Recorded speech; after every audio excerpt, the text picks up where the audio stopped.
one game down and one game to go on a doubleheader Sunday from Cooley Law School Stadium. I'm Jesse Goldberg-Strassler. Welcome back into the Lemonade League. I've got Adam Jackson by my side. Control room guys ready to go.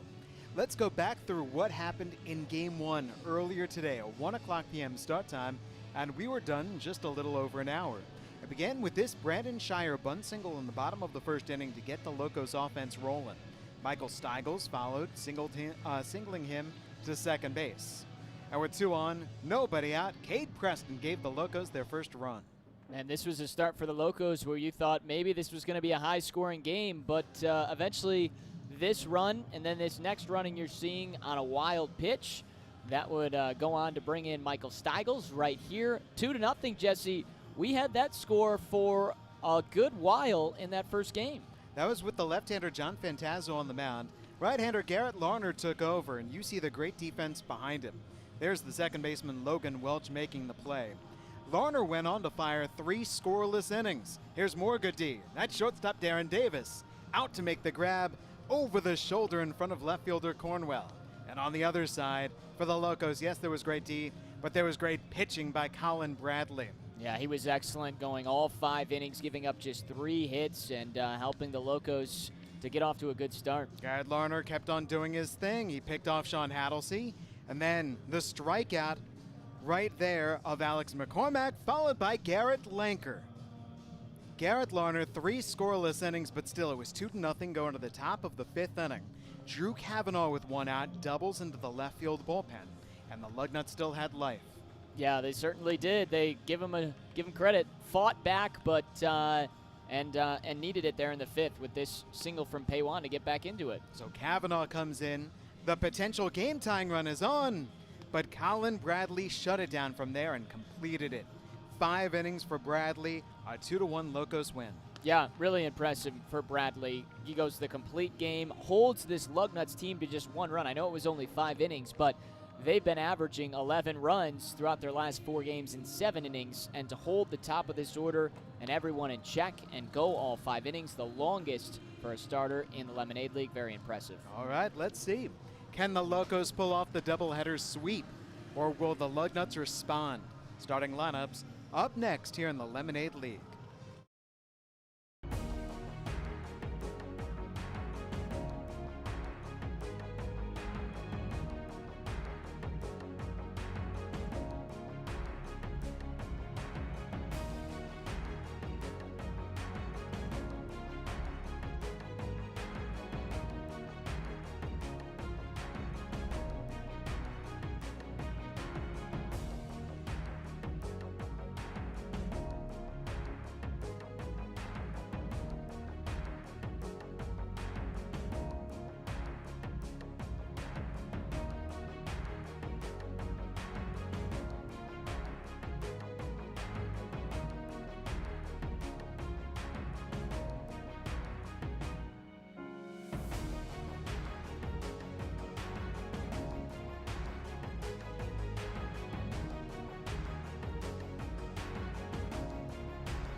It is time to go through your starting lineups. Game 2 of a doubleheader on a Sunday in Michigan State Capitol. Jesse Goldberg-Strassler alongside Adam Jackson. And as the Lugnuts and Locos get ready to play, here is the Locos starting lineup to begin things. Adam Purdy had the day off in Game 1. Well, very first game that he got to take off, he's right back to work in Game 2 at the top of the order. Brendan Shire was so good in Game 1. Shire follows Purdy, followed by Preston and McCormack.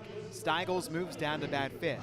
And then Hickey, Paladar, Johnston, and Compton. Cal Johnston getting just his second start in support of Brendan Belkovic. Adam Jackson looking over that starting lineup. It looks like the Locos are ready and loaded. Yeah, well, they got off to a good start earlier today. Adam Purdy finally gets a rest. He's back in the top of the order, and Brandon Shire filled in nicely, again, starting that rally in the first inning. So they're playing with some momentum coming into this second game. We'll see how they build off that momentum. Belkovic to the mound. For Brendan Belkovic, this is going to be his second start and already his fifth Lemonade League appearance, and things have run hot and cold for the Wayne State Warrior. Yeah, he's been really good at times, getting strikeouts if that secondary pitch, the breaking ball, is working for him, but he's also not had command of some of his pitches. His last start, an example, 5 walks, 5 strikeouts, although he only allowed 1 run. So which Brendan Belkovic will we get this afternoon? Now let's look at the Lugnuts starting 9 to see who's going to be opposing Belkovic today. Darren Davis back in the leadoff spot, followed by Connolly and Zaid Walker. Andrew Morrow is idle here in Game 2. It's the first game that he's getting a breather, not in the starting lineup in the Lemonade League. And then Colin Cornwell batting in the cleanup spot, followed by Lay, Sotrez, Paywan, Van Acker back in the order after sitting out Game 1, and Logan Welch for the Lugnuts. Well, Darren Davis, again, sets the table. He was the only guy that reached until we got to the 5th inning of Game 1.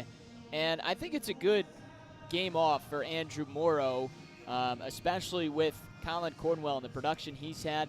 I don't think you mind moving him up to that cleanup spot. He tripled yesterday, had a few hits, been driving guys in. So I still like the look of this Lugnuts lineup. And Jesse, you know they're raring to get going because they were held to just 1 run on 3 hits. Very unlike the Lugnuts offense in Game 1. Now let's say you were watching Game 1 and you're having deja vu right now because you remember us saying Ethan Young starting pitcher Game 1. And then Game 1 began, and it was in fact the left-hander John Fantazzo who started. Well, it is Ethan Young warming up in the bullpen, and he does in fact get the start here for Game 2. Yeah, and we thought it was going to be Game 1, but they pushed him to Game 2. Talked about this before Game 1 when we were expecting him to come out. He's got experience starting in this league. This will be his 4th appearance. All 3 prior have been starts. So for the Lugnuts trying to bounce back, you like what they have leading off in the pitch on the pitching mound with Ethan Young. All right, so Young and the Lugnuts taking on Belkovic and the Locos. It feels like it was not all that long ago, Adam, that I was looking at you and talking about things like, hey, Lugnuts are dominating the Lemonade League. Maybe there might need to be a trade to even these 2 teams out. Do you realize that if the Locos win this game, suddenly there will have been 11 Lemonade League games played, and they will have won 5 of them with another win evening up the series? Yeah, no, I think I've said it from the last couple of weeks. Even with the Lugnuts winning 4 straight games or winning 4 of the last 5, these teams are pretty even. It's just the Lugnuts teams were making the plays. They were getting the hits. And I think, as you've mentioned, we've got capable players here for the Locos that have gone through some slumps or maybe just not been as consistent. But I think when you look down specifically at all the statistics in this league, they're pretty evenly matched. Our umpires, Austin White and Dino DeLeon, have switched to the Baby Blues, the Carolina Blues, here for Game 2. That fits with this hot weather. We're waiting, and here comes Cullen Turner outside the Lugnuts' first bayside dugout for the official lineup exchange at home plate. Got those lineup cards. Everyone here really, though, on the same team. Everyone here combining just to make sure that there's baseball getting played and working hard together. In terms of if anybody gets sick, there's that understanding that the league might have to shut down.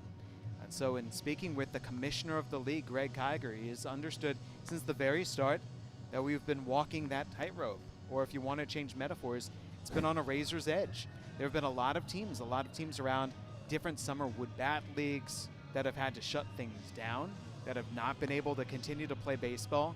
And yet, by and large, Adam, I'm the only person who's unhealthy. Everybody else is great, doing well, and we're continuing to play baseball. And in the terms of COVID-19, Jesse, you've masked it well, not being healthy. Jesse's been fighting some sort of cold flu, not the coronavirus, No. which was most important. But yeah, Jesse, this has been awesome. I mean, the fact that this league started, they had the vision, they've now put it in place. We got it underway a few weeks ago, and here we are still playing. The only